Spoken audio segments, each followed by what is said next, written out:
Welcome to the Scenario Podcast, your guide to mental health and well-being. Each episode, we uncover practical tools, discuss expert insights, and explore how supplements can transform your mental health journey. Get ready to learn, grow, and thrive with us. Sometimes people talk about cognitive decline like it's this silent that's a phrase from our sources, actually. And it kind of creeps up, slowly affecting memory, maybe your thinking, reasoning. Sometimes you barely even notice it happening. Right, and it gets linked so often with just getting older. Exactly. But the key thing, and our sources really stress this, is that it's not an automatic part of aging. It's not like hitting 70 means, boom, cognitive decline starts. Definitely not. There's way more nuance to it. So that's our mission today. We're going to dive deep into this, really unpack it using the research and articles we've gathered. Okay. We'll look at what it actually, the signs to maybe watch out for, what causes it, the mix of things involved, and most importantly, what steps we can all potentially take. Prevention, management. The goal is really to arm you with knowledge to help stay mentally sharp, protect that brain function. Sounds like a plan. It's a really important conversation to have. Okay, let's unpack this then. First off, what exactly is cognitive decline? How should we think about it? Well, fundamentally, it's this slow, kind of ongoing loss of mental skills. We're talking memory, sure, but also things like focus, your ability to reason through something, make decisions. So it's broader than just forgetting names occasionally. Oh, much broader. And while, yeah, it can happen to anyone, the sources are pretty clear that it does become more common as people get older. Okay. And what's fascinating here is the spectrum. It's not just one thing. You've got mild cognitive impairment, or MCI. Right. MCI, I've heard that too. So with MCI, people do notice changes. Maybe they're forgetting appointments more or finding it harder to follow a really complex plot in a movie, let's say. Yeah, right. But, and this is the key difference, it's not severe enough to really mess up their daily lives. They can still work, drive, manage their finances, take care of themselves. It's more like a feeling that things aren't quite as sharp as they used to be. I see. So noticeable, but not disabling. Exactly. Now, contrast that with something like Alzheimer's disease, which is a type of dementia. That's a much more severe, progressive condition. There, the decline really does impact everyday tasks significantly. Remembering how to do basic things, recognizing loved ones, it often reaches a point where someone needs quite a bit of support. That distinction feels really crucial, knowing there's this middle ground, this MCI stage. It is crucial, because recognizing those earlier, milder signs, that's where the opportunity lies. Opportunity for what exactly? Well, if we connect this to the bigger picture of brain health, spotting things early dramatically increases the chance of slowing down any further decline. Okay. So early detection matters. Hugely. And the data shows that even simple lifestyle changes can make a genuine difference at that point. It's not just wishful thinking. That's actually really empowering, isn't it? It means we're not just passive bystanders to this. Precisely. While some factors are out of our hands, a lot hinges on the choices we make day to day. Catching things at that MCI stage gives you a real window to intervene. Okay, so let's get practical. If someone listening is thinking, well, how would I even know? What are those specific early signs our sources point to? Where does it get really interesting in terms of what to look out for? Yeah, good question. It's not about, losing your keys once in a blue moon. We all do that. Right. So what is it then? It's more about persistent patterns, like Right. consistently forgetting recent events or important appointments, not just one slip-up, but it keeps happening. Okay, frequency matters. What else? Trouble focusing or paying attention. Maybe finding yourself drifting off during conversations or tasks that used to hold your interest easily. Feeling genuinely confused when making decisions that used to be pretty straightforward. Yeah. That feeling of being overwhelmed by choices. I can see how that would be noticeable. Yeah. And struggling to plan or organize things, like maybe planning meals for the week or managing your schedule suddenly feels really difficult. Okay. And what about language? That tip of the tongue feeling? Well, yeah, everyone gets that sometimes. But if it becomes a really frequent struggle, constantly finding it hard to follow conversations because you can't track, or you're always searching for the right word to the point where it's frustrating or embarrassing, that's another potential sign. Right. It's the pattern and the impact it's having. Exactly. And this raises an important question, or rather, an important dimension often overlooked: the emotional side. Ah, interesting. What do you mean? It's not just about thinking and memory. Our sources highlight that people experiencing cognitive changes might also become, noticeably moody or maybe get upset more easily. Okay, like irritability. Yeah, or sometimes withdrawing from social situations. They might avoid gatherings because they feel frustrated or embarrassed about, say, not following the conversation or forgetting names. That makes sense. It's a holistic thing, mind and mood. Absolutely. These emotional and behavioral shifts are just as important to recognize as the purely cognitive ones. Okay, so we know what it looks like, the signs. Let's talk about the why. What are the causes? Our sources break this down pretty neatly, right? Into things we can't change and things we potentially can. That's right.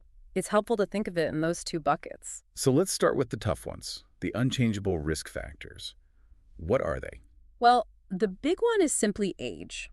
The odds do go up as we get older, especially the data suggests after age 70. Okay, that's a statistical reality. It is. Then there's family history. If you have close relatives, parents, siblings who've had Alzheimer's or similar conditions, your own risk is generally higher. Right. And related to that is genetics. There are specific genes we can inherit that make cognitive decline more likely. These are sort of the biological cards we're dealt. So age, family history, genes, things we can't really control. Correct. And it's important to acknowledge those, but But that's not the whole story. not at all. And this is where it gets more hopeful, I think. So what does this all mean for our daily choices? That's the key question, because this is where our agency really comes in.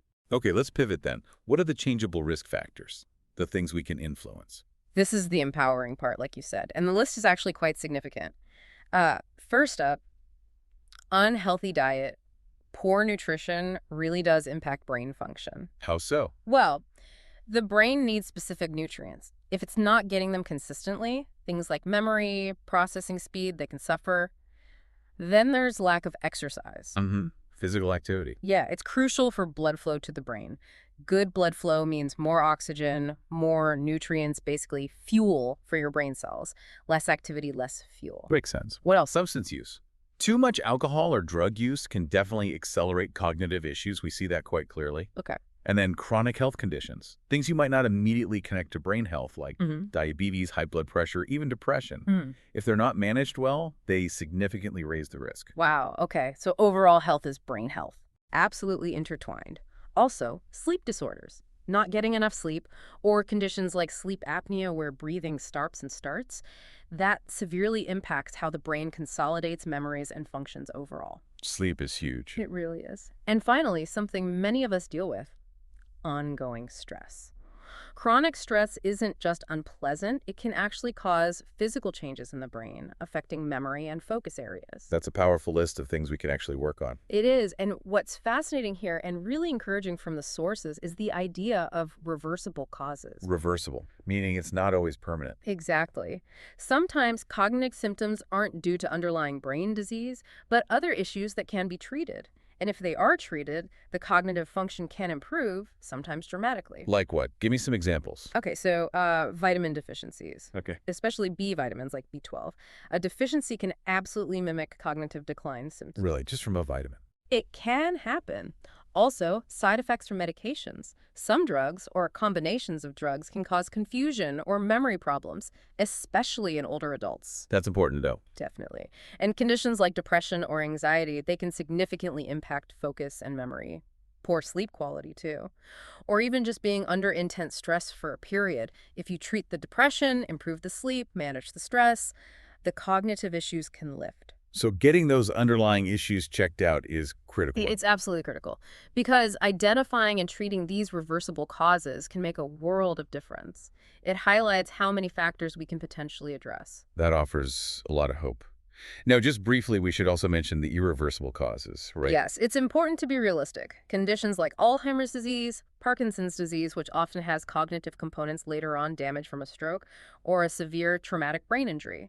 These cause permanent changes. And currently, no cure for those. Currently, no cure. They tend to worsen over time. However, and this is still important, early diagnosis and treatment can help manage the symptoms and potentially slow down how quickly things progress. So even there, action matters. Okay, so we have this whole picture now, the signs, the different types of causes. Let's really focus on the positive, the actionable stuff, empowering prevention and management.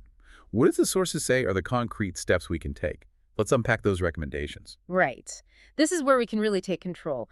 The experts consistently emphasize healthy lifestyle choices. Like what specifically? Diet comes up a lot. It does. A brain-friendly diet. This means foods rich in omega-3 fatty acids. Think fatty fish like salmon, walnuts, flax seeds. Why omega-3s? They're crucial for building brain cell membranes and play a role in neurotransmitter function.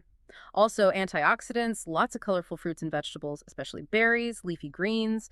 They help fight oxidative stress, which damages brain cells. And certain vitamins are key too. Okay, so diet is foundational. What about moving our bodies? Regular exercise is non-negotiable for brain health. It boosts blood flow, like we said, delivering oxygen and nutrients. It can even stimulate the growth of new neurons and connections. So keep moving. What else helps? Staying mentally active. This is about challenging your brain. Don't just do the same old crossword. Learn a new skill, take a class, pick up an instrument, read widely. Anything that makes you think in new ways. Building that cognitive reserve, right? Exactly. It makes your brain more resilient. And don't underestimate staying socially connected. How does talking to friends help my brain? Meaningful social interaction engages multiple parts of your brain: memory, language, attention, reasoning. It keeps those circuits firing. Isolation, on the other hand, is a known risk factor. Wow, okay. So diet, exercise, mental activities, social connection, that's a solid lifestyle approach. It really is. If we connect this to the bigger picture, these things work synergistically for overall brain wellness. And what about the medical side of things? Treatments? Yeah, absolutely. Lifestyle is huge, but medical treatments are also vital for prevention and management.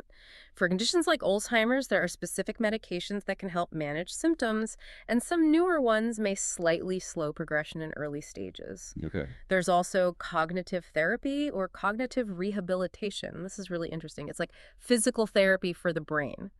Specialists help you develop strategies to work around areas where you might be having trouble. Training the brain, in a way. Exactly. Training it to compensate or use different pathways. And critically, managing those other health conditions we talked about, diabetes, high blood pressure, depression, heart issues, getting those under control is paramount for protecting your brain. Right. It all comes back to that interconnectedness. It does, which is why routine checkups are so important. Catching problems early, monitoring your health, adjusting treatments with your doctor, it's all part of proactive brain care. It really feels powerful when you lay it all out like that. Bringing it all together, the core message I'm hearing from our sources is, yes, mental decline might be more common with age, but it's definitely not something you just have to sit back and accept. Not at all. Understanding the signs, taking care of your overall health, making these smart lifestyle choices, it feels incredibly empowering.